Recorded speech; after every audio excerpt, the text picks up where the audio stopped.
Muy buenos días a toda la audiencia de puroperiodismo.com desde San José, Costa Rica. Les saluda Edgar Fonseca, editor, en una nueva edición de entrevistas con personalidades del acontecer nacional e internacional, en una agenda informativa bastante cargada en este miércoles 23 de agosto, histórico alunizaje de una nave espacial india en el Polo Sur, el inexplorado Polo Sur de la Luna. India se suma a un grupo muy selecto de naciones en el globo, Estados Unidos, Rusia y China, que han logrado alcanzar, alunizar, en este caso un gran logro científico, histórico, siendo descrito así a nivel internacional. La visita del presidente Joe Biden a la devastada zonas de Hawái por fuegos forestales, recibida con críticas también por la supuesta tardanza con la que el mandatario estadounidense arribó a esa zona tan bella en lo turístico, en lo natural, pero tan intempestivamente arrasada algunas de sus áreas por fuegos forestales devastadores.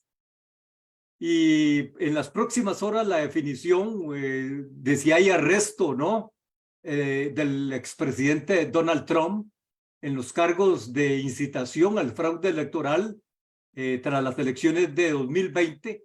Hay toda una serie de él y 19 codefendidos, coacusados, estarán pasando por la corte de Fulton, Georgia, en las próximas horas.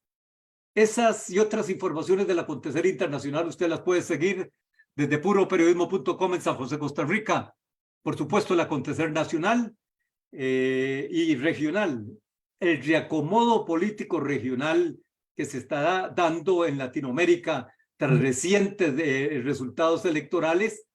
Y eso en el marco de la conversación en esta oportunidad en que nos vamos directamente hasta Madrid, España, en una entrevista exclusiva con el periodista Miguel Enrique Otero, periodista venezolano que desde hace 7 años no puede regresar al país, perseguido, confiscado, secuestrado los bienes del diario El Nacional, del cual él es director y propietario por el régimen chavista, en decisiones arbitrarias, intempestivas, amenazas de juicios, amenazas de detención que le tienen en una experiencia de ya 7 años de exilio en Madrid, pero sin embargo, don Miguel, un régimen como estos puede confiscar,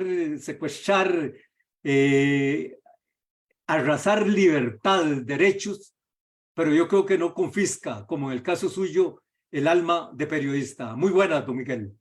Hola, buenos días. ¿Cómo está? Un placer estar ahí. Bienvenido a puroperiodismo.com de San José, Costa Rica.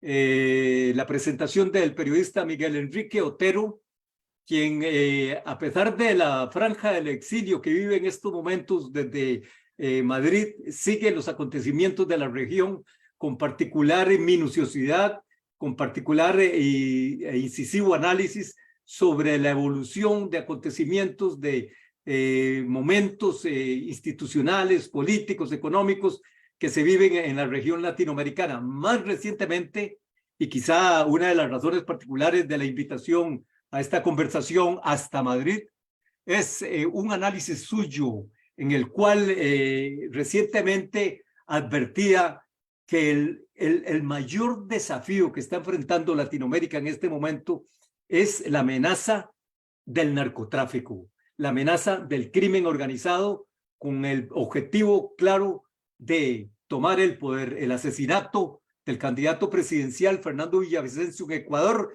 tan solo un eslabón. Usted dijo en un reciente artículo, no es un hecho aislado. ¿Por qué esa afirmación suya de cara a los acontecimientos en la región? Bueno, sencillamente porque el narcotráfico ha ido penetrando de una manera más sistemática los movimientos políticos. Ya no es esa situación, digamos, de algunos años donde apoyaban a un candidato y le ofrecían dinero para que hubiera algunas prebendas en el sentido de que no los persiguieran mucho, les permitieran pasar las drogas por sus territorios. Ahora no, ahora hay una relación mucho más estrecha con el poder. Y si vamos, por ejemplo, al caso de Venezuela, Venezuela ya no es una dictadura normal. Venezuela es una corporación criminal que ha secuestrado un país. Y dentro de esa corporación criminal están todos estos individuos, algunos que llaman el cartel de los soles, que son parte del régimen, que son parte de la estructura del narcotráfico. Entonces estamos viviendo algo totalmente distinto y es como estas estructuras de narcotráfico quieren apoderarse también del poder político, con gente que está involucrada en el negocio, que son partícipes del negocio. Quizás este tipo de cosas empezó con alianzas geopolíticas, en el caso de Chávez, en el caso de los cubanos, alianzas geopolíticas con la FARC y con el ELN, con estos grupos irregulares para, digamos, lograr beneficios electorales, beneficios políticos, pero en la medida que fue pasando el tiempo, se fueron involucrando en el negocio, ahora son parte del negocio. De hecho, en el caso específico de Venezuela, tanto Nicolás Maduro como Diosdado Cabello, que son el número 1 y el número 2 del gobierno, y otros militares que están en el gobierno, Maduro no es militar, pero Diosdado Cabello sí, tienen recompensa de la DEA. O sea, la DEA ha emitido unas órdenes de captura y dan recompensas. La de Maduro es de 15 millones de dólares, la de Diosdado Cabello es de 10 millones de dólares. Recompensa a quien les proporciona información para poderlos capturar. Es algo inconcebible. O sea, las dictaduras que nosotros conocemos históricamente son dictadores, digamos, Trujillo, Pinochet, Batista, lo que ustedes quieran, son dictadores que no eran unos angelitos, violaban los derechos humanos y hacían todas las tropelías del mundo, pero no estaban involucrados en este tipo de corporaciones criminales, que es la diferencia que hace hoy en día el narcotráfico y es algo que se está extendiendo. También los cubanos lo hicieron, no sabemos si lo siguen haciendo y evidentemente es un peligro mucho mayor para la sociedad latinoamericana. ¿Cuál es el mensaje de un hecho tan atroz, tan cruel, tan dramático como el asesinato del candidato Fernando Villavicencio en Ecuador el pasado 9 de agosto, apenas hace 3 semanas, para la región en cuanto a estabilidad democrático-institucional? El mensaje es que esto cada día es más grave, porque ya no es el primer candidato el cual ha sido avaliado por unos sicarios en base a influencia del narcotráfico, de las estructuras organizadas del narcotráfico, sino que, por ejemplo, en el caso de los periodistas, la cantidad de periodistas en México han sido asesinados en los últimos años, más de 15 periodistas.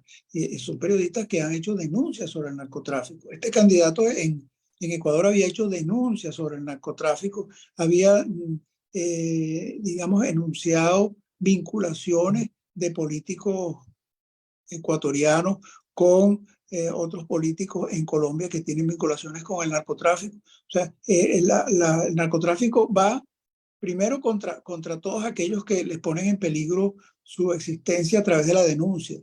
Y eso lo vemos con los periodistas. En Brasil también ha habido y en Colombia ni se diga. En México ha sido el más grave. Pero también van sobre aquellos políticos que consideran que es un peligro para el desarrollo de sus negocios. Usted menciona en un reciente análisis que este es el mayor desafío que está enfrentando Latinoamérica y dice que el narcotráfico está tomando el control de zonas, instituciones, empresas. Prácticamente lo que usted ve en su análisis de lo que pasa en Latinoamérica es el camino hacia estados fallidos en manos del narcotráfico. Bueno, cuando la guerrilla colombiana era guerrilla, controlaba extensiones de territorio, pero esa guerrilla colombiana se convirtió en narcoguerrilla y viven del narcotráfico. No tienen un planteamiento revolucionario, eso desapareció, no tienen un objetivo país, tienen un objetivo de desarrollar su negocio de narcotráfico. Cuando eso va a Venezuela, bueno, en Venezuela hay extensas regiones que están en manos de la FARC y del ELN. Esto proviene de alianzas geopolíticas que hizo Chávez con estas guerrillas en un momento determinado, pero hoy en día no son alianzas geopolíticas. Venezuela es un estado fallido donde hay zonas del país, son zonas verdaderamente importantes que están controladas, que ellos controlan las alcaldías, controlan el suministro, controlan la policía, controlan todo, son como repúblicas independientes. E inclusive toda la que es la explotación del oro ilegal en la Guayana, que hay una situación de destrucción ambiental, pero brutal, que está siendo denunciada por todas partes, es la explotación del oro sin ningún tipo de control en parques nacionales, digamos, supervisada por las fuerzas armadas venezolanas. O sea, supervisadas no, están en alianza, es un negocio conjunto. Entonces, el tema es muy grave porque no es solamente Colombia, Venezuela, sino que se va extendiendo a otros países del continente. En Bolivia pasa igual. En ese sentido, dentro de su análisis de Miguel Otero, Enrique Otero, director del Nacional de Caracas, exiliado en Madrid, en conversación con puroperiodismo.com, en su planteamiento usted advierte, uno puede traducir que ha habido una degeneración del objetivo político, ideológico inicial de movimientos en estos países hacia objetivos delincuenciales comerciales. Evidentemente, ahí no hay ¿alguien sabe cuál es el planteamiento político país de la FARC o el ELN en Colombia? Nadie sabe. En Venezuela tampoco. Lo que se sabe es que ellos controlan regiones militarmente y que ahí explotan la cocaína, explotan la droga y que se convierten en unos suministradores internacionales de droga. En Europa, algo así como el 70% de la cocaína que llega viene de Venezuela. Y viene no solamente porque la producen en territorios controlados por la FARC y el ELN, sino que además cuentan con el sistema de comercialización de funcionarios públicos del gobierno, que donde están involucrados los más altos niveles del gobierno. En este contexto en que estos movimientos van arrollando, van envolviendo el sistema institucional, se ha llegado a un estado, como usted lo dice, de narcodictadura en Venezuela, en donde, ¿cuál ve usted, digamos, el futuro inmediato de Venezuela en cuanto a posibles cambios en este contexto, viendo que ahorita va el país hacia elecciones primarias, inhabilitación de candidatos? Es decir, ¿cuál ve usted como un posible escenario inmediato en la realidad venezolana y en la realidad de países vecinos? Bueno, efectivamente, Venezuela primero es un estado fallido que ni siquiera controla el territorio, el gobierno no controla el territorio y tiene alianzas con estas fuerzas del mal que están instaladas a lo largo y ancho del territorio. Ahora, sí, hay un movimiento político que piensa ahora el 22 de octubre, a través de unas primarias, elegir un líder de la oposición, porque una de las características de la oposición venezolana es la desunión. Con estas primarias habría que escoger, o sea, la gente escogería a un líder de la oposición. Ese sería el candidato que enfrentaría a Maduro en unas elecciones nacionales posteriores. Sin embargo, sabemos que un régimen como el de Maduro y todas las dictaduras del mundo tienen elecciones y todas las dictaduras del mundo tienen elecciones que ganan ellos, con algunas raras excepciones, que es el caso de Pinochet. Todas las dictaduras del mundo han tenido elecciones siempre las ganan ellos. Así estén en las peores condiciones. Porque claro, son elecciones que no son transparentes, hacen la trampa que quieren hacer, en fin, se utilizan la represión. El caso de Nicaragua es un caso patético donde se fueron llevando presos a todos los candidatos. Bueno, así, imagínense qué elección puede haber así. Entonces, hay estas primarias para elegir un líder de la oposición y después se plantea una elección donde este líder de la oposición compita con Maduro. Sabemos que en condiciones normales, ese líder de la oposición compitiendo con Maduro donde la probabilidad de triunfo del líder de la oposición es algo así como 9-1, porque es lo que está en las encuestas, sabemos que eso no va a ser de esa manera. Uno piensa que es muy difícil que haya una elección, que se le derrote a Maduro y que Maduro le ponga la cinta presidencial al que ganó. Sabemos que eso por la vía normal no va a ser. Eso tiene que estar acompañado de una fuerza muy importante popular, de una situación de desobediencia, de una situación de lucha distinta a la solamente electoral. Entonces, Venezuela se presenta ante una elección donde las probabilidades de triunfo son 9-1, pero que si eso no está acompañado de una fuerza civil importante que garantice la elección, que garantice que eso se produzca de manera transparente, que pueda neutralizar las fuerzas represivas del Estado, esa elección no se hace, o se llevan preso al candidato de la oposición, o simplemente lo inhabilitan, que es lo que quieren hacer. Entonces, el panorama es un panorama difícil de predecir, porque se necesitan, digamos, elementos distintos al elemento solamente electoral. En este contexto, en meses recientes se ha visto una tendencia, unas señales de posible acercamiento, de posible relajamiento de sanciones por parte de Estados Unidos hacia el régimen venezolano.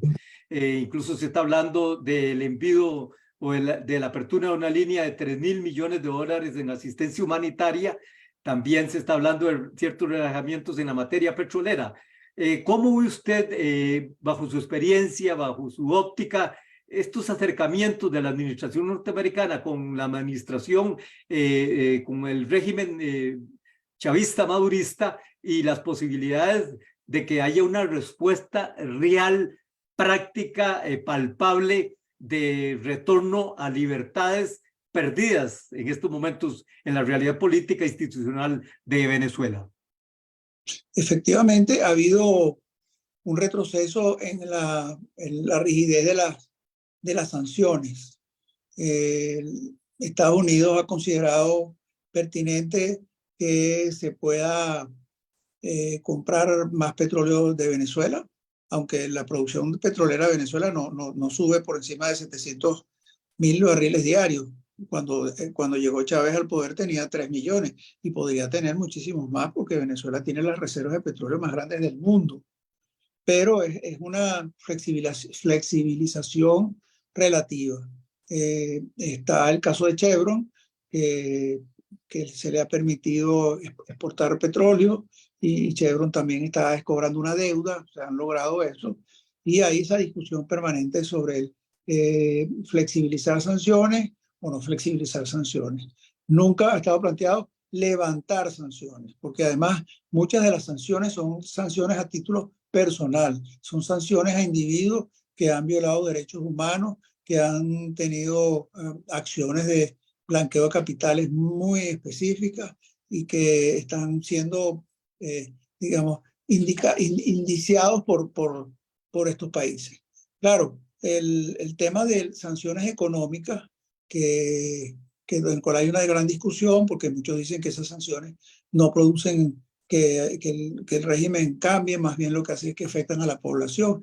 En fin, toda esa discusión. Y en la práctica ha habido una flexibilización menor de las sanciones, pero sigue siendo el gobierno de Maduro, el régimen de Maduro, no reconocido como un régimen legítimo. Sigue siendo considerado un régimen ilegítimo que además viola los derechos humanos, que además tiene un caso un caso penal en la Corte Penal Internacional muy importante y que todavía tiene la condena de los países. Quizás el hecho de que el fenómeno Guaidó, que fue muy importante en un momento determinado porque logró el apoyo de 65 países que se han ido un poco perdiendo porque también el modelo Guaidó no tuvo el éxito que se pretendía, pero sin embargo sigue manteniéndose la posición sobre Venezuela como la de un país un gobierno fallido, un país fallido y que sigue siendo una dictadura que viola derechos humanos. Claro, el mundo cambia y a lo mejor Venezuela no es tan importante como en otro momento, pero sigue estando en la mira de las democracias occidentales el régimen de Maduro. En otras palabras, no hay relegitimación del régimen, es decir, No, ni usted cree, digamos, que el régimen, que la administración norteamericana, la administración Biden, vaya a ir a mayor apertura, a mayor flexibilización de las sanciones adoptadas hasta ahora. no, ellos siguen considerando que es un régimen ilegítimo. Han flexibilizado algunas sanciones, pero siguen teniendo una posición fuerte sobre Venezuela. Igual es la Unión Europea. La Unión Europea ha flexibilizado algunas cosas, pero sigue considerando que es una dictadura. No, nadie dice, no, es que Maduro se ha democratizado porque dice que va a haber elecciones. Para empezar, él lo ha dicho, Maduro dice, yo no voy a dar condiciones transparentes en unas elecciones, ni que me lo pida quien me lo pida. Entonces, ya sabemos que esa condición básica para, digamos, reconocer algún indicio de legitimación de Maduro, que es unas elecciones transparentes, él dice que no, que eso nunca va a existir, que las elecciones son como él le dé la gana, como las hacen los dictadores en el mundo. Usted vivió la experiencia, la transición de lo que es una vivencia en democracia a lo que es y lo que se ha calificado, y usted mismo la ratifica en esta conversación, como una narcodictadura. ¿Cuáles son advertencias clave que usted haría de vivir una transición de esas, un periodo de paso a un estado de libertades, a un estado de ausencia, de restricción, de persecución y de exilio como el que está viviendo? ¿Cuáles serían sus reflexiones clave para naciones como Costa Rica, que estamos, le cuento, a la expectativa de la evolución de acontecimientos? Porque pese a que en los últimos 75 años Costa Rica y las recientes generaciones no han vivido un trauma institucional de persecución política, auxilio, pues acontecimientos recientes ponen en alerta la salud y la vigencia de la democracia en el país.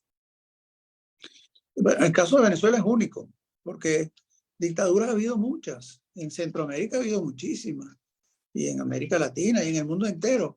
Pero los dictadores por lo general son dictadores, son un régimen de excepción. No van más allá. Esto no es una dictadura, esto es una corporación criminal que ha secuestrado un país. ¿Va? Es una cosa mucho más complicada y más grave. Y además se supone que tienen una ideología. Los dictadores no tienen ideología, los dictadores toman el poder porque dicen que estaban protegiendo al país del comunismo o porque el desorden no permitía que se gobernara bien, cosas de esas, son como regímenes de excepción, como si fueran situaciones temporales. En el caso de Venezuela no, es una ideología del socialismo del siglo XXI. Ahora, ¿qué es el socialismo del siglo XXI? El socialismo del siglo XXI es un país que era uno de los países o el país más rico de América Latina, donde en los últimos 7 años Maduro logró destruir el 83% del PIB. Bueno, eso no ocurrió ni siquiera cuando los aliados y los rusos llegaron a Berlín en la Segunda Guerra Mundial, que Hitler estúpidamente dijo que él resistía hasta el último hombre, y los aliados y los rusos bombardearon toda Alemania, no destruyeron el 83% del PIB alemán. Y aquí no había una guerra. El nivel de emigración, de diáspora venezolana, ya va para 8 millones de personas, que es una cuarta parte de la población. Bueno, eso tampoco ha existido nunca, que una cuarta parte de la población de un país se vaya en 8 o 7 años sin que haya habido una guerra. Tampoco existe. Y si vamos a todo lo que la gestión del régimen, una gestión que no tiene absolutamente ninguna obra concreta hecha, donde no ha habido nada que tenga que ver con infraestructura, con sistemas públicos, con nada. Entonces, es un caso único.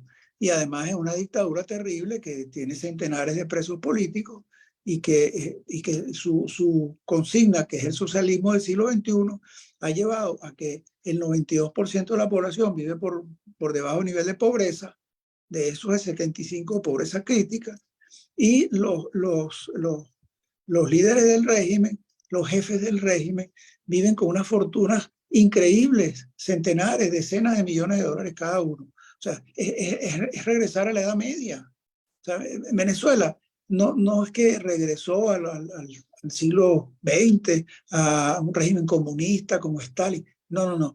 Regresó a la Edad Media, donde hay unos dueños del país que además están involucrados con todos los negocios ilícitos, que ganan fortunas, que atesoran fortunas, y un pueblo que se muere de hambre. Eso es un caso único. Que vaya a reproducirse en otro país, bueno, yo espero que no, pero es muy difícil que una cosa así, que es un caso único, vaya a reproducirse en otra parte. Usted lo califica de caso único.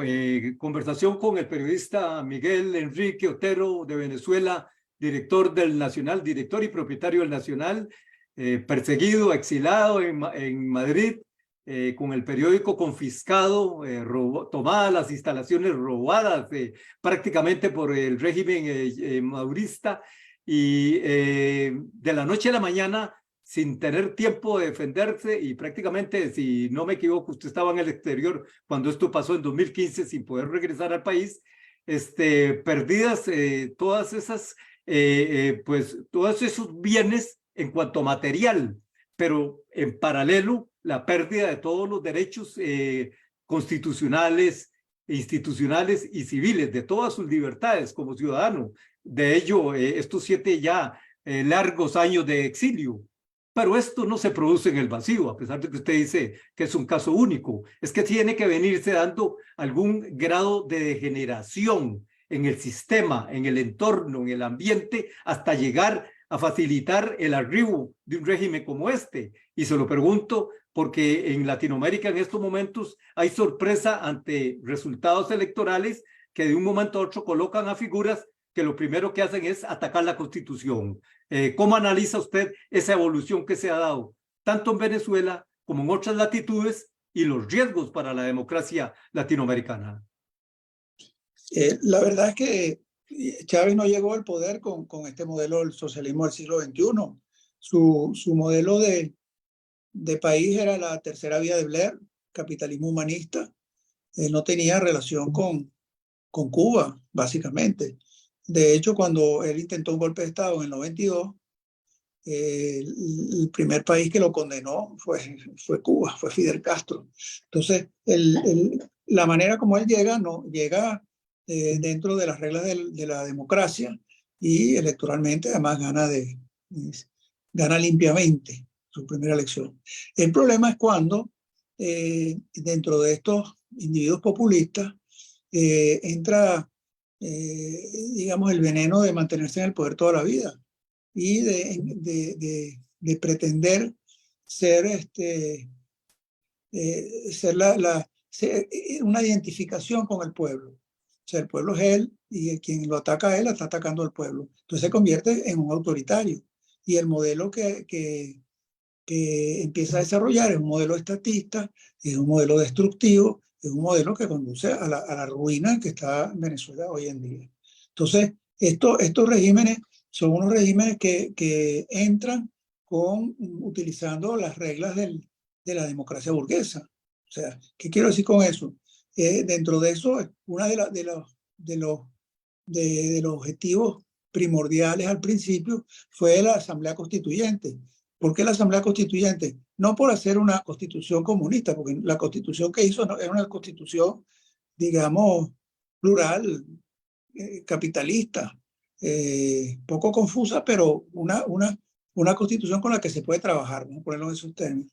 Pero en el proceso de la constituyente le puso la mano al Tribunal Constitucional, y el Tribunal Constitucional se convierte en el instrumento para desmontar las pilares básicas de la democracia: la separación de poderes, la libertad de expresión, el sistema electoral, etcétera, etcétera. Entonces, el modelo de transformación no pasa por la dictadura del proletariado, que es el modelo cubano, el modelo de la Unión Soviética, y eso pasa por ponerle la mano al Tribunal Constitucional y desde ese momento dinamitar las bases de la democracia y constituirse en una dictadura con una Corte Suprema, con una Corte Suprema de Justicia, con un sistema jurídico que apruebe todo lo que ellos quieran. Si mañana alguien le toma el Tribunal Supremo de Justicia de Pakistán, que es un país absolutamente musulmán, puede interpretar las leyes y decir, bueno, yo interpreto la Constitución musulmana y digo que no son musulmanes, porque es el Tribunal Supremo de Justicia. Entonces, el secreto de esto es tomar el Tribunal Supremo de Justicia, que es lo que han querido hacer otros. Lo que pasa es que les cuesta trabajo. Es lo que ha querido hacer Petro, es lo que ha querido hacer Boric, es lo que quiere hacer López Obrador, pero no les funciona, pues, porque el mecanismo el apoyo popular que tenía Chávez no lo tienen ellos, y los países son mucho más complicados en este caso. Pero es por ahí por donde ellos asumen el mecanismo de cambio y de destrucción de los valores de la democracia. Puroperiodismo.com en entrevista exclusiva desde Madrid con el periodista venezolano Miguel Enrique Otero, exiliado por el régimen chavista, por el régimen madurista desde hace 7 años, perseguido, confiscado el diario del cual es dueño, propietario, que marcó toda una agenda en el desarrollo periodístico venezolano, en el desarrollo del periodismo de investigación y de oposición en particular, y en los últimos tiempos, antes de ser confiscado, un desarrollo tecnológico ejemplar en la región. Gustavo Petro en Colombia, Ignacio Lula en Brasil. ¿Cuánto altera la relación con Venezuela? ¿Cuánto reacomoda y cuánto afecta, para bien o para mal, las expectativas de un retorno democrático de Venezuela con este par de vecinos en manos de dirigentes izquierdistas? Bueno, es que detrás de todo esto está eso que llaman el Foro de Sao Paulo, que es una estructura, y el Grupo de Puebla es una estructura política continental diseñada por Lula y por los cubanos para tomar el poder utilizando los mecanismos de la democracia, no el foquismo, como fue en una época, o el proletariado, la dictadura del proletariado, como fue en otra época. Entonces ellos, digamos, son 120 partidos políticos que están ahí de todo el continente, inclusive la FARC ha estado como observador. Es una nueva internacional de la toma del poder por las vías democráticas. Y por supuesto, dentro de esto, en América tenemos 3 dictaduras muy fuertes, que son Cuba, Nicaragua y Venezuela, y quizás Bolivia se está incorporando en ese ranking, y todas las demás son países democráticos, el Foro Sao Paulo, pero que dentro de su estructura política básica están todos estos ideales. El tema del socialismo del siglo XXI es un tema que se maneja en las campañas electorales de todos estos políticos del socialismo del siglo XXI. Claro, siempre hay elementos que son incontrolables para ellos, porque si no toman el poder adecuadamente, pues se puede revertir, como puede suceder en Argentina, como puede suceder en Ecuador, como puede suceder en otros países. Hay unas elecciones, todavía no pueden controlar el sistema electoral como lo controla Chávez. Petro puede perder el poder en unas elecciones después de todos los desastres que ha hecho, igual Boric, igual todos ellos, igual López Obrador. Entonces, no tienen garantía de mantenerse en el poder indefinidamente como la tienen Cuba, Nicaragua o Venezuela, que tampoco la tienen garantía permanentemente. Estoy hablando de la parte electoral. Entonces, detrás de esto hay una solidaridad entre ellos, hay vasos comunicantes, hay apoyos que se dan, y bueno, ellos no pierden el norte. El norte es que todos estos movimientos tomen el poder en los países donde están, y no tienen veleidades. Pues la izquierda se maneja con un foco, con una línea de la cual no se sale, mientras la derecha pues es diletante. La derecha se divide, a veces es incoherente. Entonces, esa es una ventaja para ellos. Lo que no es ventaja para ellos es que donde toman el poder ponen el desastre. Dentro de este análisis que usted hace de la realidad política institucional, regional, los riesgos que tiene la democracia latinoamericana en estos momentos, ¿usted entonces no ve una réplica del régimen venezolano en algunos de otros, de las naciones al menos vecinas? Réplica no, porque es un caso límite, pero, la influencia sí existe, y la influencia en la medida, por ejemplo, no sabemos qué puede pasar con Petro si ve que tiene, que sus días se empiezan a ver días contados, y saca las fuerzas radicales que tiene abajo. Se puede ocurrir. Y entonces por la fuerza adopta una línea más parecida a Venezuela. Puede ocurrir. Hasta ahora no ha ocurrido, y hasta ahora hay un respeto a las reglas básicas de la democracia, y lo que puede suceder es lo contrario, que vengan unas elecciones y lo saquen y elijan a otro. Pero siempre está el peligro, porque esto es todo una operación donde Cuba, digamos, es el cerebro inicial, donde está Venezuela o está Nicaragua, y quieren replicar lo que ellos hacen en otros países. Es el control del poder a costa de lo que sea, y además con la represión más increíble. ¿Cómo ve la evolución del caso de Ecuador a partir de los recientes acontecimientos? Bueno, en Ecuador estaba muy despegada la pupila de Correa, pero el asesinato del candidato asustó a los ecuatorianos e hizo que subiera Noboa, de tal manera de que se plantea pues que en la segunda vuelta él pueda ganar. Y bueno, eso puede ocurrir. Antes, si no hubiera ocurrido el atentado, no había la menor posibilidad de que alguien le ganara a esta señora, pero parece que las cosas pueden cambiar.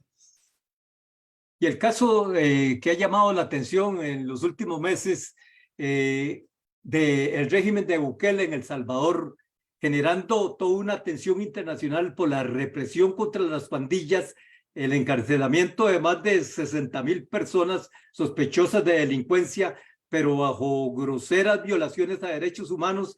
¿Cómo lo ve usted desde la perspectiva de debilitamiento de sistemas institucionales en la región?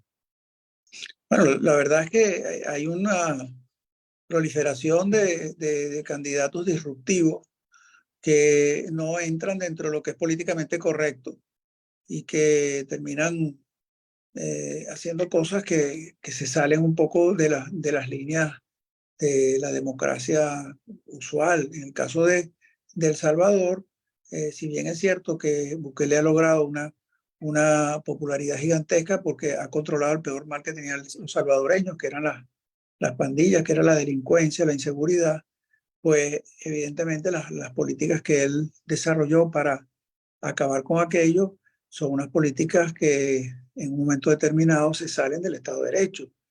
Entonces, claro, él dice, la argumentación de Bukele es que el que defiende los derechos humanos en El Salvador está defendiendo a los delincuentes. Bueno, no es así. Los derechos humanos son para todo el mundo. Los derechos humanos no son para unos sí y para los delincuentes no. Entonces ahí hay una discusión un poco complicada, porque si bien es cierto que él ha logrado controlar la delincuencia en El Salvador, que era una cosa tan dramática, también hay una situación de que eh, toman decisiones represivas sobre esta gente, que sabemos que si eso no tiene un control, no hay un sistema judicial que lo ampare, existen los abusos. A lo mejor existían pocos abusos al principio, pero después eso se empieza, en lo que pasa el tiempo, una represión que no tiene una base jurídica, pues se convierte en cualquier cosa, y cualquier cosa es violación de los derechos humanos. Puroperiodismo.com desde San José, Costa Rica, en esta oportunidad en conversación en directo desde Madrid con el periodista venezolano Miguel Enrique Otero, en el análisis de los grandes desafíos para la democracia latinoamericana, los riesgos en particular del embate del crimen organizado y del narcotráfico, de las mafias del narcotráfico. En ese contexto que usted ha analizado hasta el momento, ¿cuáles ve usted son factores clave para que algunas de estas naciones de la región no caigan en el abismo, no desciendan al abismo de debilitamiento institucional que se ha observado en algunas de ellas luego de procesos como los que se han experimentado en naciones como El Salvador, el caso de Ecuador.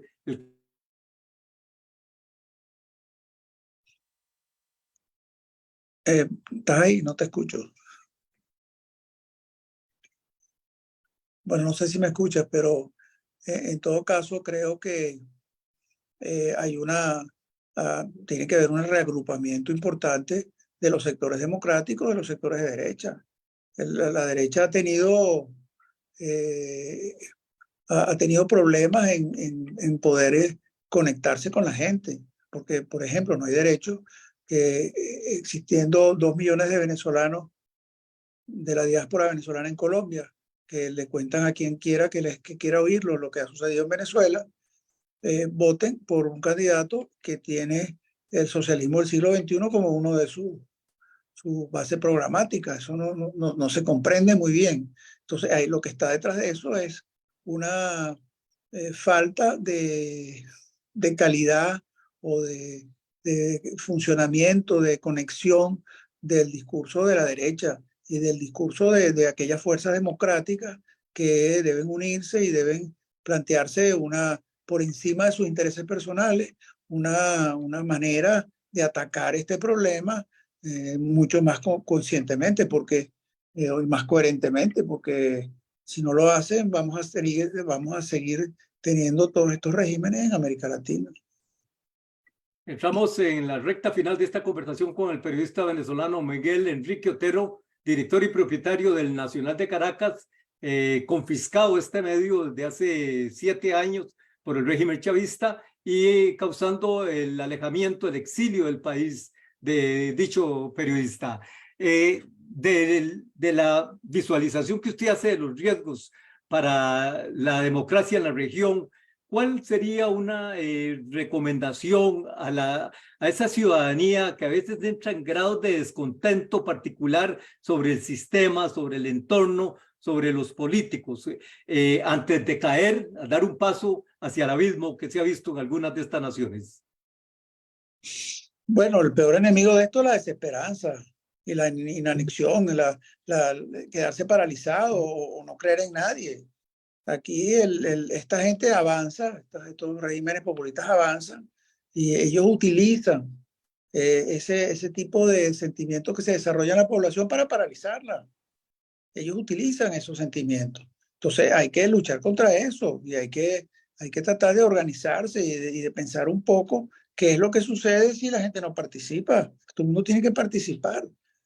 Aquellos que no participan terminan siendo cómplices o terminan apoyando a estos regímenes, todas estas fuerzas del mal que, que vuelan sobre América Latina. Yo creo que eso es el mensaje más importante. Hay que participar. Yo vivo discutiendo con la gente y dice, yo no quiero saber nada, no quiere saber nada, pero ¿cuál es tu futuro si no quieres saber nada? ¿Cuál es el futuro de aquellos que saben que lo que está pasando es muy malo y no quieren saber nada? Bueno, terminan en las peores condiciones.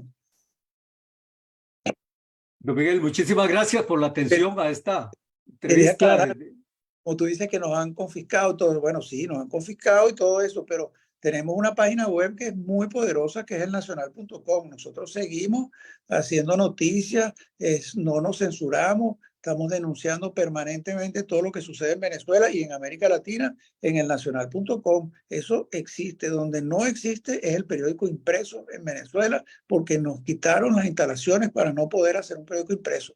Pero la web somos muy poderosos y vamos a seguir informando.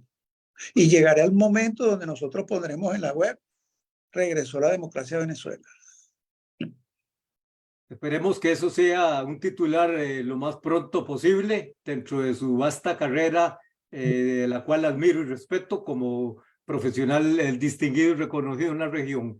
Si usted tuviese un mensaje final que cree que no haya compartido con la audiencia de Puro Periodismo, con la audiencia de Costa Rica y de otras latitudes en los que está siendo seguido esta conversación, pues adelante, don Miguel. Bueno, el mensaje final es que hay que seguir informándose, criticando, denunciando. Hay que seguir en la lucha. esto no se va a solucionar, este problema tan grave que vive el continente no se va a solucionar si la gente pensante, la gente que tiene claro lo que está sucediendo, no se organiza y no actúa, y no piensa, no denuncia las cosas. Ese es un grave problema, la paralización de la gente. Desde esa perspectiva, ¿usted cree que estos regímenes no serán eternos? No, nada que ver, no serán eternos. ¿Cuál es su expectativa entonces?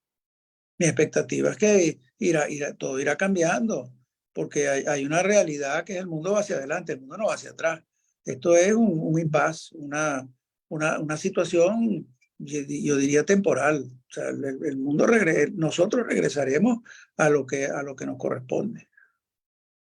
Y en ese sentido, la acusación por delitos de narcotráfico internacional, que fue la causa de la persecución judicial hacia usted, hacia el Nacional, al ser publicado este caso, la vinculación al cartel de los soles de Diosdado Cabello y de otros cargos del ejército venezolano, ese caso va a quedar en el aire, se mantiene activo, estas figuras pueden andar libres por el mundo. No, ellos no pueden andar libres por el mundo. Diosdado Cabello tiene una orden de captura de la DEA y tiene una recompensa de $10 millones.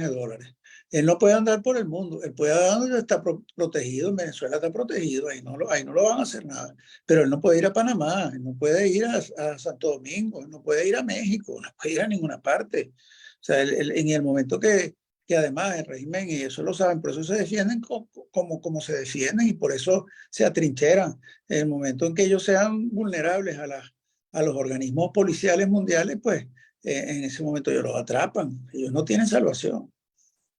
En otras palabras, son vulnerables al brazo de la justicia. Absolutamente. Muchas gracias al periodista venezolano Miguel Enrique Otero, quien accedió gustosamente a conceder esta entrevista desde Madrid, en donde vive exiliado desde 2015 bajo persecución del régimen chavista, confiscado su medio, del cual era propietario y director, El Nacional en Caracas, el medio impreso, como él ha aclarado, porque el nacional.com sigue activo en la web y es de una mayor visitación, atendido obviamente como un medio independiente. Esta conversación ha estado en vivo a través de Facebook Live y estará de inmediato en nuestro canal YouTube. Usted puede seguir este tipo de entrevistas periódicamente desde nuestro sitio puroperiodismo.com en San José, Costa Rica. Le agradezco, don Miguel, su tiempo, sus reflexiones y nos vemos en una próxima ocasión. Muchísimas gracias. Buenas tardes. Desde San José, Costa Rica, les informó Edgar Fonseca, editor puroperiodismo.com. Nos encontramos en una próxima oportunidad.